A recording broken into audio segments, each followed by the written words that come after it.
Most people believe the US-China trade war is about factories, tariffs, or unfair trade.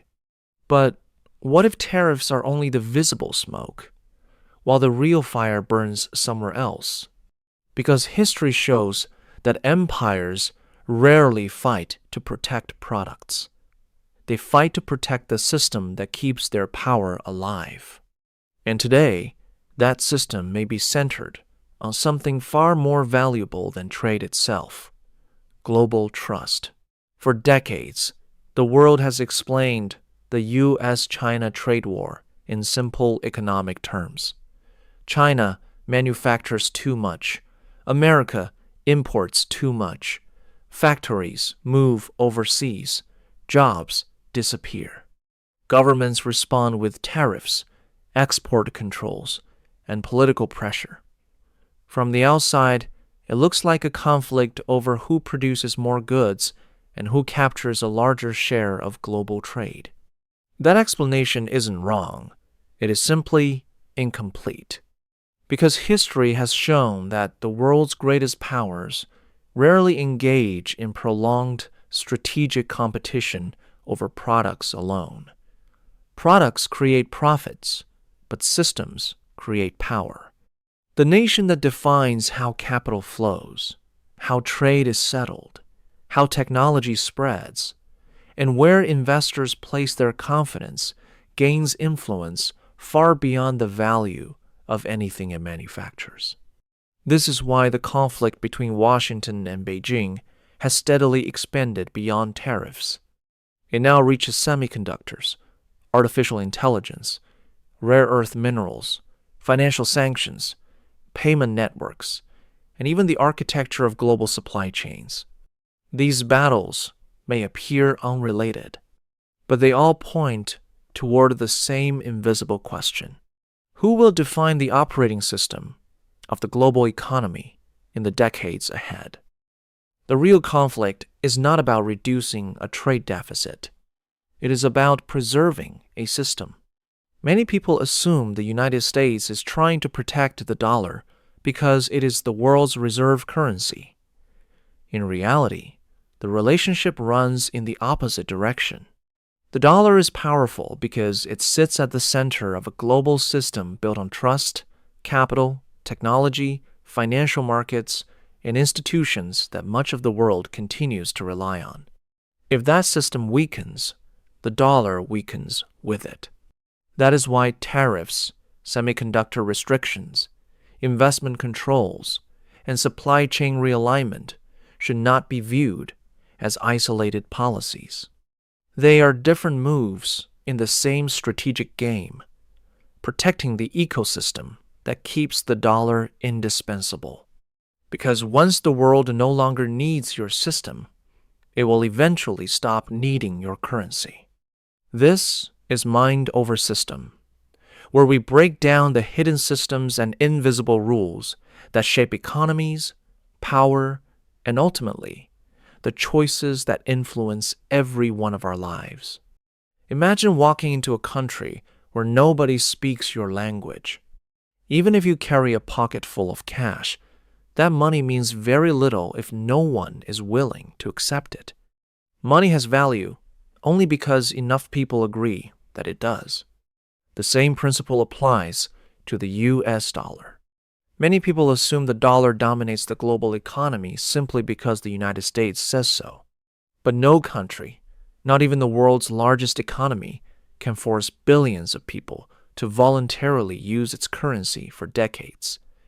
A reserve currency is not created by decree. It emerges when the rest of the world finds it to be the most useful, the most liquid, and the most trusted option available. That is the first hidden layer behind America's financial power. The dollar is not powerful because it is American. It is powerful because it sits at the center of a network that almost everyone already depends on. Think about the internet. People don't use the largest social network because it is technically perfect. They use it because everyone else is already there. Every new user makes the network slightly more valuable for everyone else. Economists call this the network effect. Money follows the same logic. The more businesses invoice in dollars, the more banks hold dollar reserves.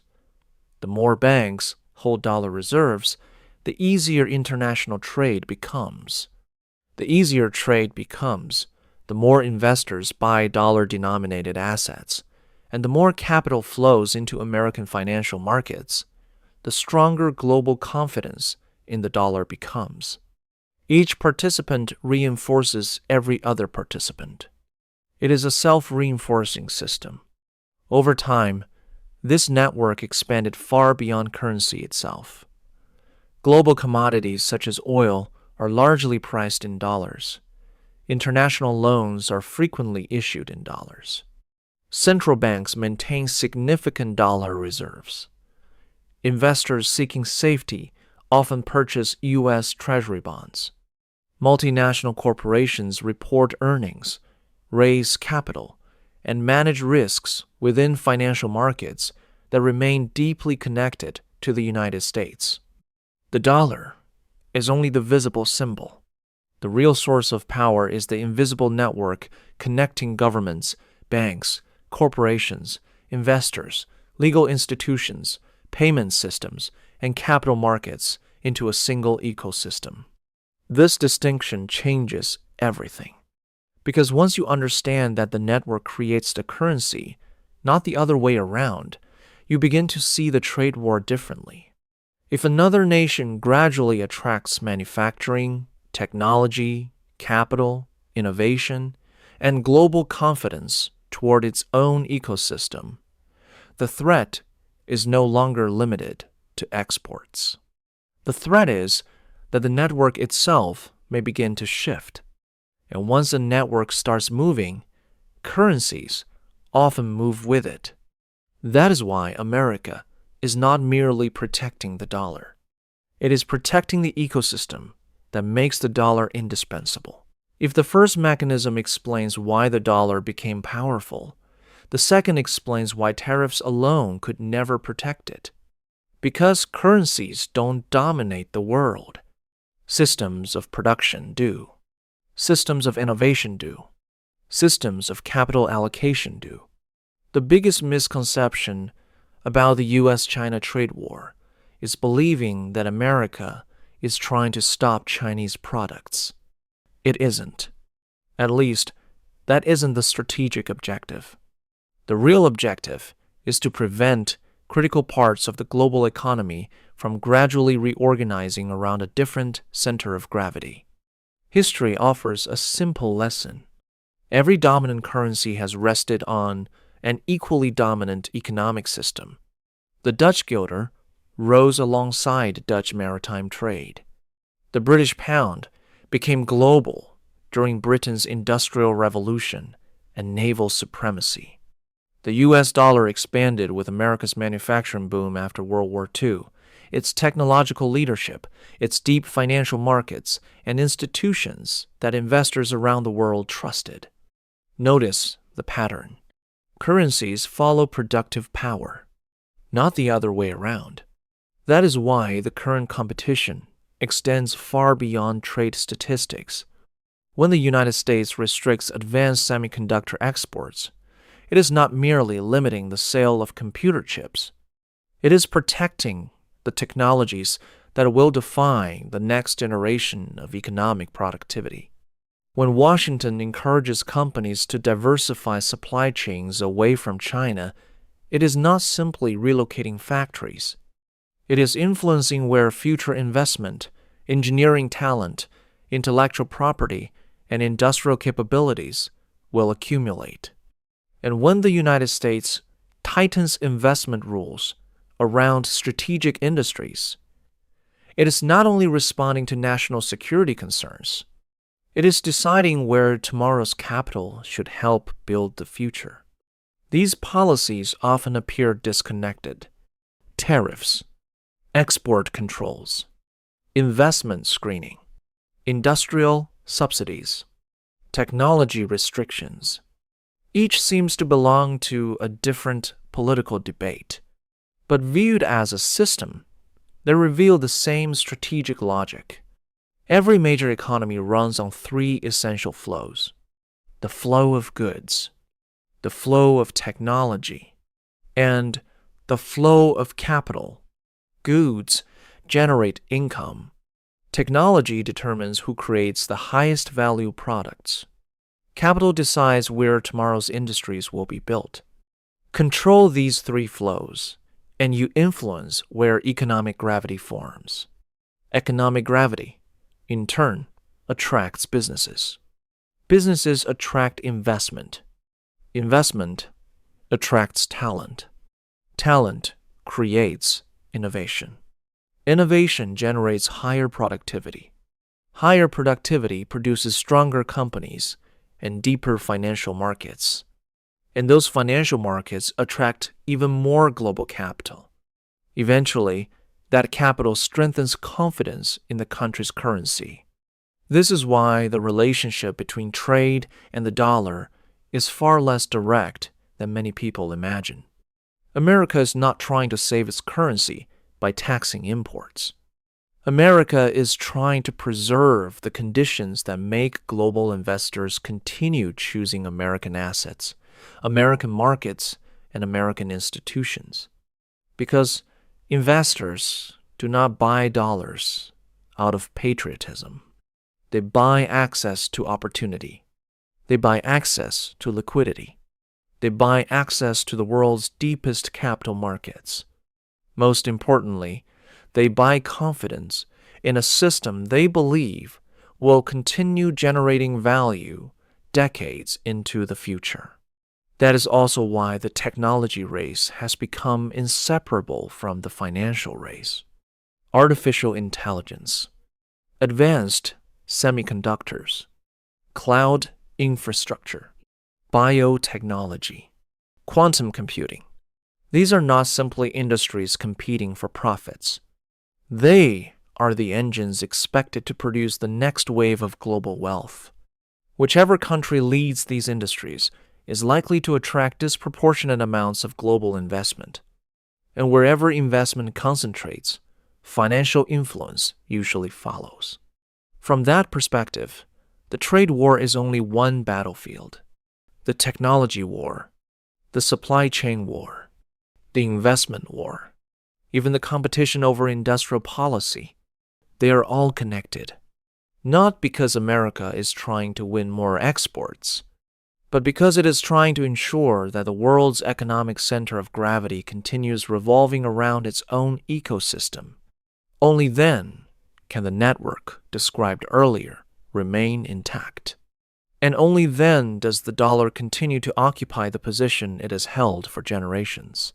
At this point, we can finally answer the question that sits beneath the entire trade war. If America's real objective is to preserve the system behind the dollar, what exactly is the system trying to protect? The answer is surprisingly simple: trust. Not political trust, not emotional trust, but institutional. Trust the collective belief that one system will continue to create value, protect capital, and remain stable tomorrow. This is perhaps the most misunderstood aspect of global finance. People often imagine that reserve currencies compete the way products do, as if one day the world simply wakes up and decides to replace the dollar with another currency. History suggests something very different. Reserve currencies rarely collapse overnight. They gradually become less necessary. That distinction matters. No global company chooses a currency because it is patriotic. No central bank holds foreign reserves to make a political statement. No pension fund invests trillions of dollars based on ideology alone. They all ask the same question: where is the safest place to preserve wealth over the next 10, 20, or even 30 years? That single question quietly directs enormous amounts of global capital.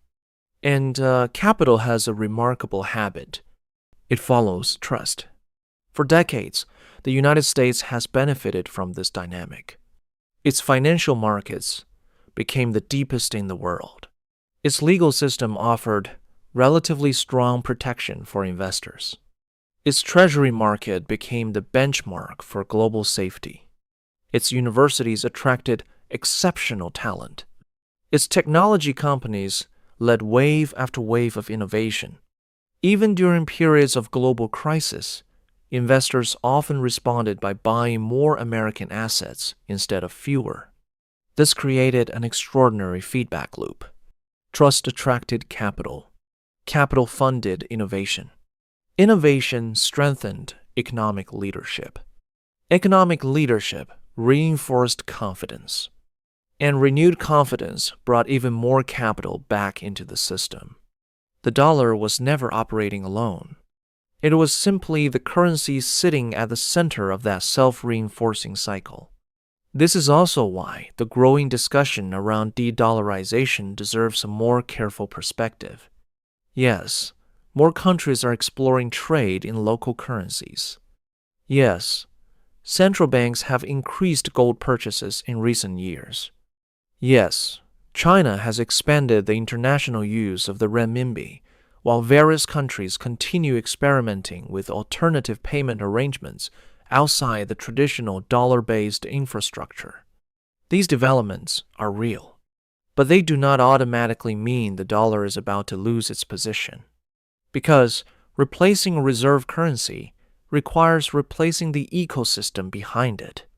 A new currency must offer deep and liquid capital markets, reliable legal institutions, global investor confidence, international payment infrastructure, open financial markets, political credibility, and perhaps most importantly, millions of independent economic decisions made by governments, corporations, banks, and investors across the world.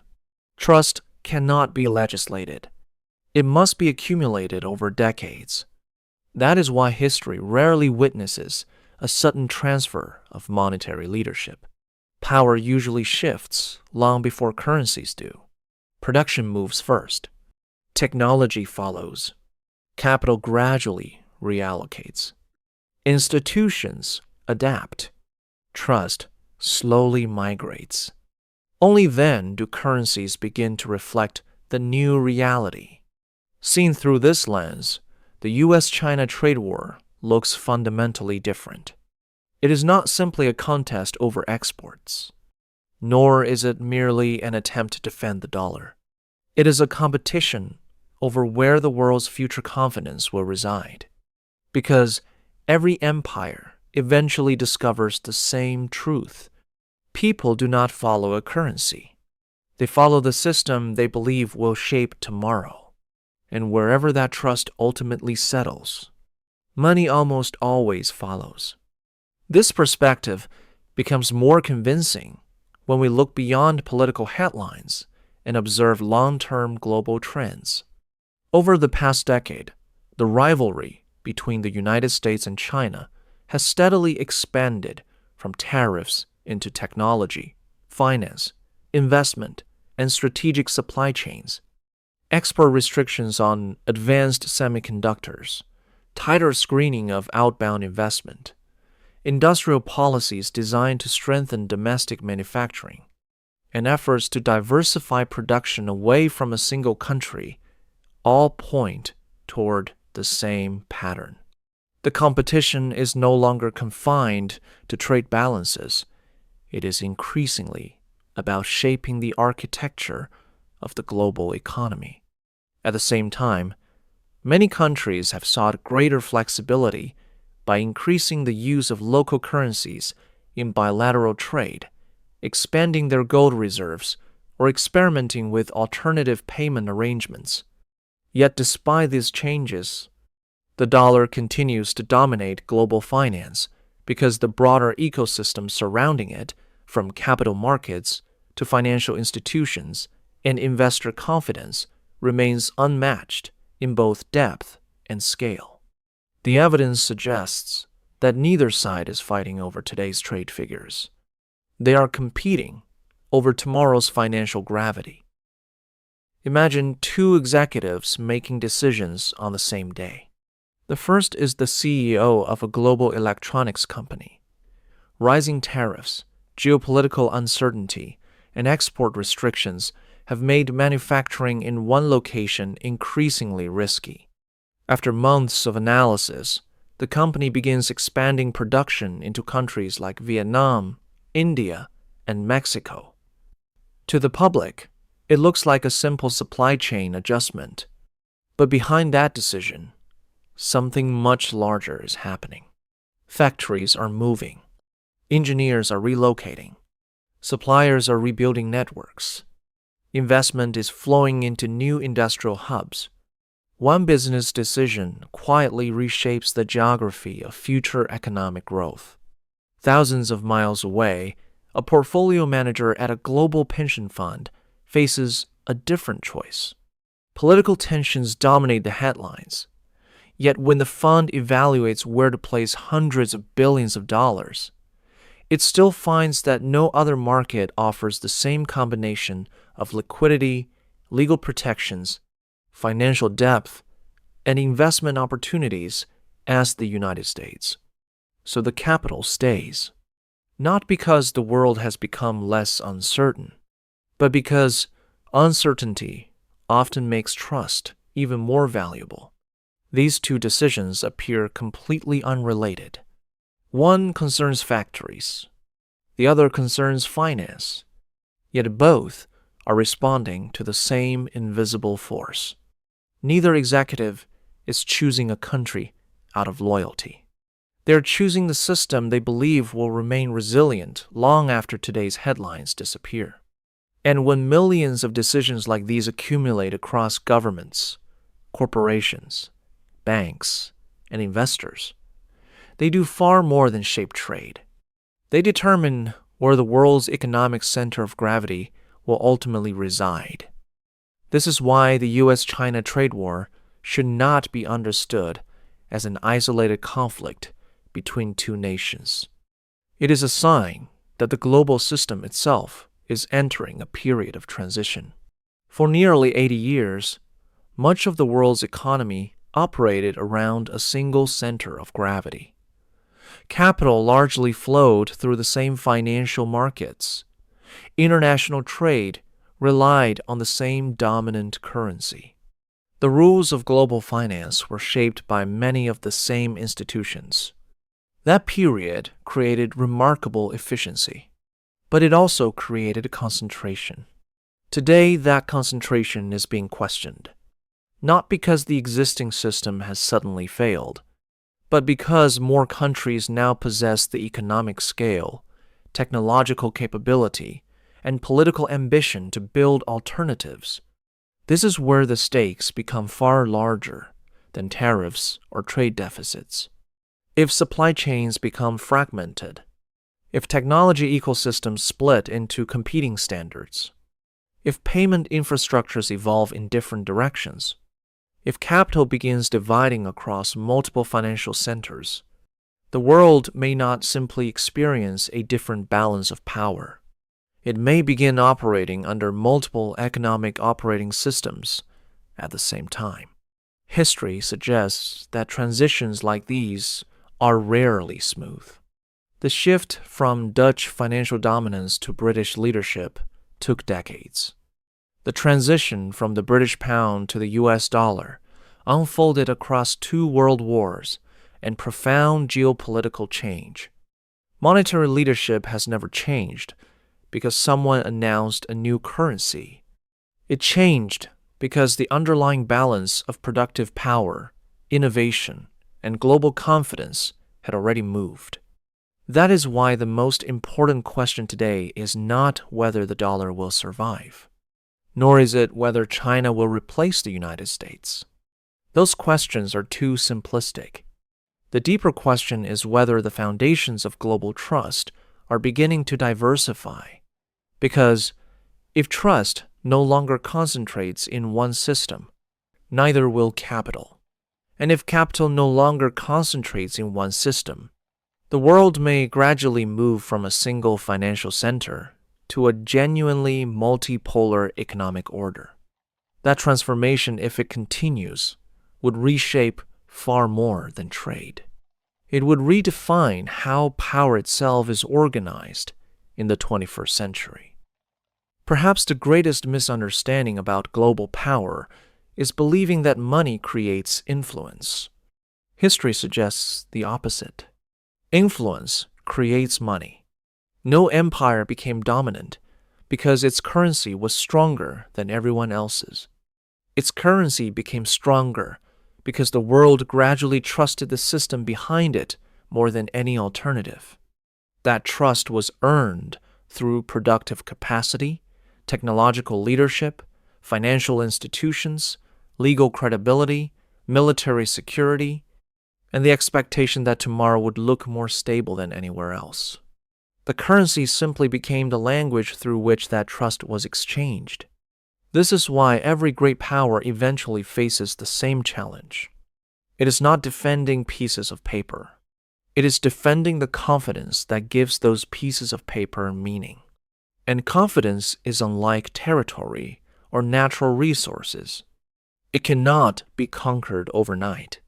It cannot be printed by a central bank. It cannot be forced into existence through political declarations. It must be reinforced every day by a system that continues to create value for the rest of the world. The real lesson behind the US-China trade war is therefore much larger than either country. Power does not belong to the nation with the strongest currency. It belongs to the nation whose system the world continues to trust the most. Because in the end, currencies do not lead civilizations. They reflect them.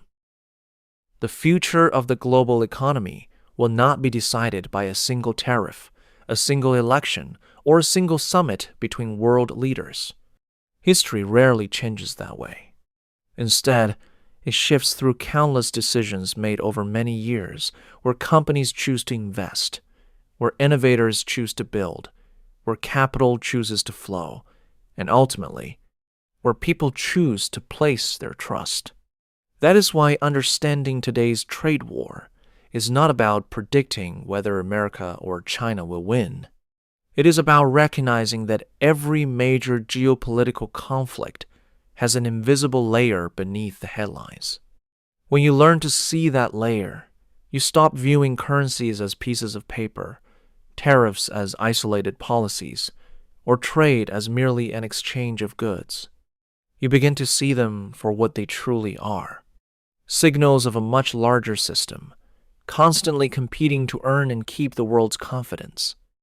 Perhaps that is the real question our generation is witnessing. Not whether the dollar will remain the world's dominant currency, not whether China will eventually surpass the United States, but whether the center of global trust is beginning to move. Because history has never been written by the currency that claimed to rule the world. It has always been written by the system that convinced the world to believe in it. And if trust is the foundation of every economic empire, then the most important battle is never fought over money. It is fought over who the world believes will shape tomorrow.